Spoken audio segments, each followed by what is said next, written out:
guys, it's your girl Goldilocks at nandito ako saan? Sa Cebu Taps. Malalocated ito sa Cebu City.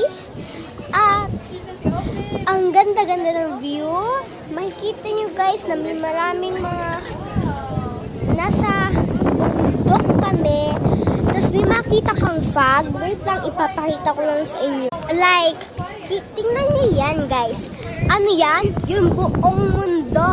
Pero, mapapansin mo lang yung fog. Yan yung mga ulap nakikita nyo ngayon. Yung mga usok na yan, ulap. Lahat na nakikita nyo ay ulap. Yan guys, kikita nyo pa lahat ng mundo. Diyan ha. Oh, bongga no? May mga restaurants pa nga yan eh. Kain ka na. May mga desserts pa yan. Kaya punta na kayo pag ako sa'yo.